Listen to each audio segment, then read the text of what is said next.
আদিগঙ্গার পরে অবস্থিত কয়েকশো বছরের প্রাচীন মন্দির বাজারে দক্ষিণ বিষ্ণুপুর শ্মশান। এই শ্মশানে একসময় এখানে সাধনা করতেন তান্ত্রিক ও সাধকরা।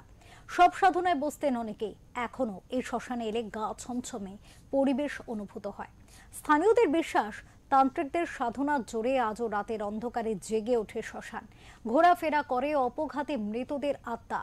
প্রায় ৩০০ বছর আগের কথা।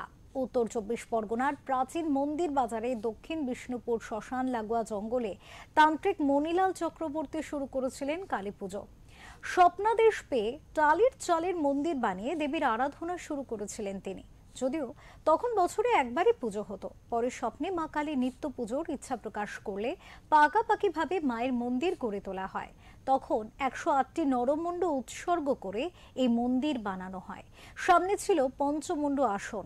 এখনো মন্দিরে ঢুকলে দেবীর পিছনে দেখা যাবে ১০৮টি নরমুণ্ড। তারপর থেকেই পূজিত হয়ে আসছেন করুণাময়ী কালী। এখনো গঙ্গায় স্নান করে ১০৮টি জবা ফুল নিবেদন করা হয় ১০৮টি নরমুণ্ডকে।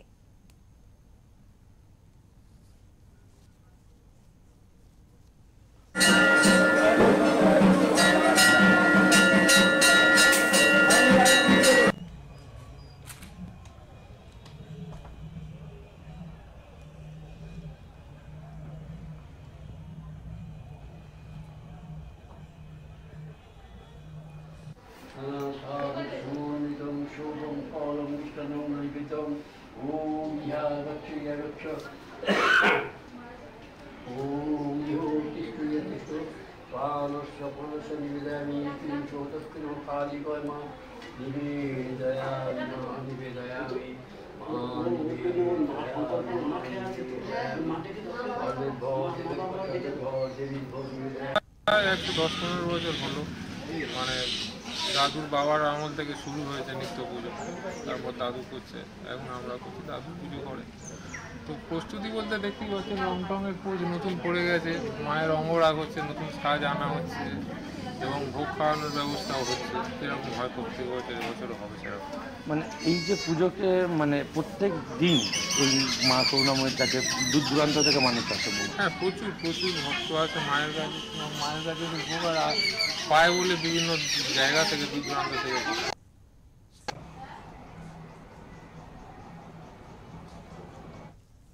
কালী পুজোর দিন আজও হাজারে হাজারে মানুষ আসেন এই মূর্তি দর্শন করতে। তন্ত্রমতে পুজো হয় এখানে। একসময় নরমুণ্ড উৎসর্গ করা হলেও আজ বলি প্রথা ভীষণভাবে নিষিদ্ধ এই পুজোয়। বরং কালী পুজোর দিন কাঁচা মাংস, ছোলা এবং মদ নিবেদন করা হয় ডাকিনী যোগিনীকে। শিয়াল ভোগও দেয়া হয়। তবে স্থানীয়দের বিশ্বাস, কালী পুজোর রাতে আজও শ্মশান জাগানোর খেলায় মেতে ওঠেন সেবায়েতরা।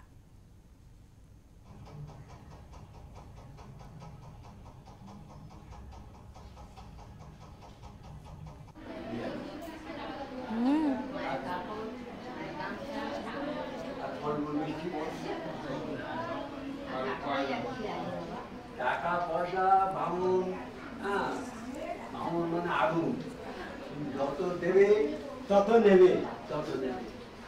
১,০০০ টাকায়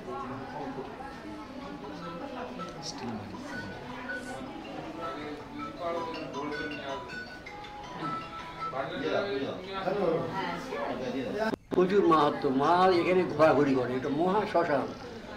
মা এখানে সবসময় ঘোরাঘুরি করে। পাশ থেকে তো আদিগঙ্গা, আদিগঙ্গা মহা শ্মশান। তখন যে শতাধিক প্রাচীন আগে, মানে তখন এখান থেকে এই জায়গা কেমন ছিল? ভীষণ জঙ্গল। দিনের বেলাও লোক আসতে পারতো না। তারপর আর কি আস্তে আস্তে আস্তে আস্তে আস্তে বন জঙ্গল গাছ ফাছ কেটে, অন্য শরীরে সব আছে তো, সব গাছ ফাছ কেটে পরিষ্কার পরিচ্ছন্ন করে এখন একটু ভদ্রলোকের মতো হয়েছে। নয়তো দুপুরবেলাও এখানে আসতে পারতো না, কেউ আসতো না।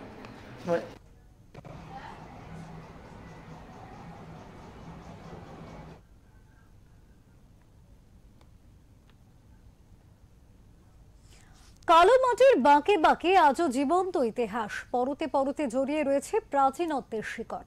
কিন্তু আদিগঙ্গার পাড়ের অদ্ভুত এক আলো ছায়ায় মিশেল, যা দীপাবলির রাতে জাগিয়ে রাখে গোটা বিষ্ণুপুরকে।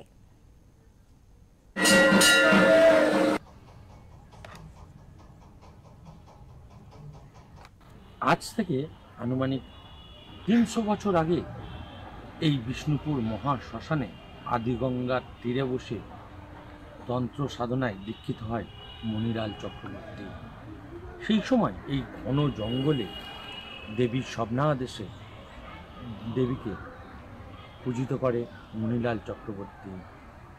প্রতি অমাবস্যায় তন্ত্র সাধনা করত মণিলাল চক্রবর্তী, এবং এই মণিলাল চক্রবর্তী তন্ত্র সাধনায় দীক্ষিত হয়ে বিষ্ণুপুর মহাশ্মশানে মা করুণাময়ী কালী মন্দির প্রতিষ্ঠা করেন। তারপর থেকে এই পুজো চলে আসছে। প্রতি অমাবস্যায় এই মন্দিরে বিশেষ পুজোর আয়োজন করা হয়। পাশাপাশি এই পুজোর বিশেষত্ব হচ্ছে 108টা নরমুণ্ডতে অধিষ্ঠিত মা করুণাময়ী। মা করুণাময়ী বহু জাগ্রত, বহু দূর দূরান্ত থেকে নিজেদের সমস্যার সমাধানের জন্য বহু মানুষজন মা করুণাময়ীর কাছে ছুটে আসে। বিষ্ণুপুর মহাশ্মশানের মা করুণাময়ীর কথা আপনারা শুনলেন। প্রতি কালী পুজোয় বিশেষ পুজোর মাধ্যমে ব্যবস্থা করা হয় এই মহাশ্মশানে। আর এই কালী পুজোর সময় মহাশ্মশানের এই বিশেষ পুজোয় সামিল হয় এলাকাবাসীরা। দক্ষিণ 24 পরগনার মন্দির বাজার থেকে শুভজিৎ দাস, ওঙ্কার অনলিপুর।